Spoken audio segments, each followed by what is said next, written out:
손흥민과 함께 토트넘에서 활약하다가 미넨으로 이동한 해리 케인에 대한 화제가 줄을 잇지 않고 있습니다.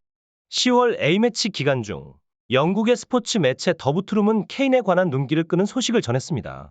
미넨에서 기대 이하의 활약을 보이며 팬들의 비판을 받아왔던 케인이 UEFA 유로 2024 예선 중 대표팀에 합류하여 팀 동료에게 특정한 플레이 방식을 요청한 것으로 알려졌습니다. 맨체스터 유나이티드에서 빼어난 모습을 보이고 있는 마커스 레시포드는 케인이 그에게 손흥민과 같은 역할을 해달라고 부탁한 것이라고 언급했습니다. 이탈리아와의 경기 직후의 인터뷰에서 레시포드는 케인의 이런 요청을 약간 놀라운 표정으로 전하면서 그동안 미넨에서도 축포 모팅과 레로이 사네에게 윙어 역할을 요청했던 케인의 태도와 연결짓기 시작했습니다. 이런 사실이 알려지며 영국 축구 팬들 사이에서는 케인에 대한 논란이 커져갔습니다. 그동안 유수 축구에서 그의 골잡이 능력을 인정받아왔던 케인에 대한 팬들의 반응은 현재 다양한 커뮤니티에서 히트를 치고 있습니다. 프리미어리그에서 손흥민과 함께 환상의 듀오로 꼽혔던 해리 케인은 총 213골의 높은 득점 기록을 자랑하며 리그에서의 명성을 높였습니다. 역대 프리미어리그 최다 득점자인 앨런 시어러와의 차이가 47골로 가까워졌을 때 팬들은 케인이 토트넘과의 인연을 이어갈 것이라 믿었지만 팀의 성적이 좋지 않아 파리로 추락한 직후 그는 토트넘을 떠나 미넨으로의 이적을 결정했습니다. 미넨 이적 후에 케인은 기대와는 다르게 부진한 모습을 보이기 시작했습니다. 프라이부르크전에서는 팀이 3-0으로 승리하는 가운데 그는 전체 경기 동안 유효 슈팅 한 번 없이 경기를 마쳤고 이전의 코펜하겐전에서도 낮은 평점을 받아 팬들의 걱정을 더해가게 되었습니다. 경기 내내 무력한 모습을 보이거나 팀과의 연결이 부족하게 느껴지며 종종 언론의 저평가를 받기도 했습니다.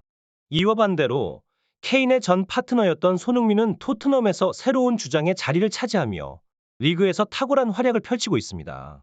많은 언론들은 케인의 부진에 대해 분석하며 손흥민과의 호흡의 중요성을 강조하곤 합니다. 현재 손흥민은 팀에서 주요한 역할을 하며 그의 컨디션과 경기력은 팀의 전방 공격을 주도하고 있습니다. 지난 시즌 손흥민은 그 특유의 뛰어난 움직임과 축구 감각 그리고 기술적 능력으로 리그에서 6골을 기록하며 홀란드 다음으로 두 번째로 많은 득점을 올렸습니다. 또한 그만의 리더십으로 팀을 리그 상단으로 이끈 바 있습니다. 그러나 미넨이 분데스리가 5라운드에서 보움을 상대로 경기를 치렀을 때 미넨은 손흥민과 비슷한 스타일의 지원형 윙어 전략을 사용하여 이전 토트넘에서의 케인과의 호흡을 생각나게 하는 모습을 보였습니다. 이로 인해 케인은 한 경기에만 3골을 기록하는 활약을 보였고 이는 그가 토트넘 시절에 손흥민과 함께 사용하던 9.5번 전략을 떠올리게 했습니다. 이 전략에서 케인은 최전방에서 활동하며 슈퍼모팅 선수가 뒷라인에서 지원하는 역할을 합니다. 그렇지만 이 9.5번 전략은 몇 가지 한계점을 가지고 있었습니다. 슈퍼모팅은 원래 최전방의 위치에서 활약하는 것을 선호하며 미넨의 감독인 투헬도 기존의 빠른 공격 전략을 유지하고자 했습니다. 이 때문에 최근 UEFA 챔피언스 리그에서 코펜하겐을 상대로 한 경기에서 미넨은 기존의 전략을 사용하였고 이로 인해 케인은 큰 활약을 보이지 못했습니다. 게임 후 케인이 이 문제를 인지하고 있었던 것 같다는 이야기와 그가 동료 선수들에게 부탁을 했다는 소식이 독일 매체 키커를 통해 전해졌습니다. 이 매체는 케인이 손흥민과 함께한 시절의 플레이를 그리워하고 있다는 분석과 그에 대한 근거를 제시하였습니다. 최근에 바이에른 뮌헨의 공식 채널을 통해 방영된 인터뷰에서 사내는 케인에게 대한 질문에 답하였습니다. 그는 케인의 꼼꼼한 분석 능력과 성격은 정말 존경스럽다. 그렇지만 우리 둘 사이에는 아직 맞춰야 할 점이 많다. 케인은 내 요구사항에 대해 깊게 생각하고 좋은 피드백을 주려고 노력한다. 그렇지만 대부분의 대화가 나는 손흥민이 아니야로 끝나곤 한다라며 웃으면서 말했습니다. 독일 스포츠 매체 키커는 사내의 발언을 분석, 케인이 이전에 손흥민과의 호흡 때문에 미넨의 팀원들에게 특정한 스타일의 지원을 요구했을 것이라는 해석을 내놓았습니다. 그러나 케인이 이전과는 다른 리그와 팀에서 뛰고 있기 때문에 새로운 전략과 환경에 적응하는 것이 필수적이라는 의견도 있습니다. 현대 축구에서 한 선수를 중심으로 전략을 짜는 것은 매우 어렵다고 알려져 있습니다.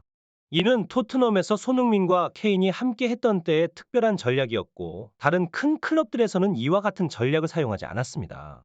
특히 이번 시즌 손흥민이 토트넘의 주장이 되면서 포스테코글루의 지휘 아래 팀은 현대적인 축구로 전환하였습니다. 이는 선수의 스타일에 맞추기보다는 각 선수의 능력을 최대한 활용하는 전략으로 바뀌었습니다. 케인은 그동안 이런 스타일의 축구를 경험하기 어려웠다고 알려져 있습니다. 이로 인해 그는 새로운 환경과 전략에 적응하는 과정을 겪고 있을 것으로 예상됩니다.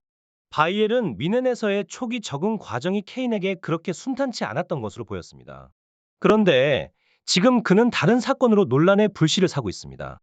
최근 UEFA 유로 2024 예선전 중 케인이 잉글랜드 대표팀에서 동료 선수들에게 과도한 요구를 했다는 소문이 떠돌았습니다. 이러한 소문은 잉글랜드가 이탈리아를 상대로 승리한 경기 후 마커스 레시포드의 특정 발언으로부터 시작되었습니다. 레시포드는 유니폼부터 경력까지 케인과 많은 점에서 유사성을 가진 선수로 알려져 있습니다. 맨체스터 유나이티드에서 시작해 현재까지도 클럽의 주요 공격 선수로 활약하고 있죠. 그와 같은 레시포드도 잉글랜드 대표팀에서 중요한 역할을 하고 있습니다. 이탈리아와의 경기에서도 후반 초반에 중요한 골을 터뜨려 많은 주목을 받았습니다. 그럼에도 불구하고 레시포드는 경기 후 인터뷰에서 케인과 관련된 발언을 통해 많은 이목을 끌었습니다. 그는 웃으면서 케인은 특별한 요구가 많다. 나와의 기존 스타일과는 달리 다른 방식의 플레이를 원한다. 물론 그의 요구가 도움이 된다면 충분히 고려할 것이다. 그러나 지금의 상황에서는 나 스스로 공을 차는 것이 더 편하다라고 밝혔습니다.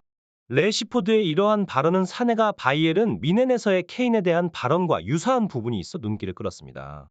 가벼운 농담처럼 시작된 이야기였지만 이미 케인에 관한 논란이 있었던 만큼 팬들 사이에서는 큰 비판의 목소리가 높아졌습니다. 케인이 잉글랜드 대표팀에서도 손흥민을 그리워하다니 혼자서는 성과를 내기 힘들다는 건가? 바이엘은 이동할 때부터 걱정의 목소리가 컸는데 그곳에는 손흥민처럼 열정적으로 뛰는 선수가 없었으니까요. 레시포드에게 그렇게 대하다니 레시포드도 맨유의 핵심 선수인데 너무하지 않나요? 이런 반응과 함께 팬들은 케인에게 실망감을 표현했습니다. 그의 과거 득점 기록에 대해서도 손흥민의 지원 없이 그런 성과를 냈을까 하는 의문이 제기되며 온라인 커뮤니티는 뜨거운 토론의 중심이 되었습니다. 그렇다면 여러분은 어떻게 생각하시나요? 케인이 지난 시즌에 보여준 활약 중에서 손흥민의 역할은 얼마나 큰 부분을 차지했다고 보시는지 궁금합니다. 만약 손흥민이 그의 팀 동료가 아니었다면 케인은 프리미어리그에서 여러 번의 득점왕을 수상할 수 있었을까요? 여러분들의 다양한 의견과 생각을 댓글로 남겨주세요. 그리고 구독과 좋아요 버튼도 꼭 눌러주시기 바랍니다. 오늘도 시청해 주셔서 감사합니다.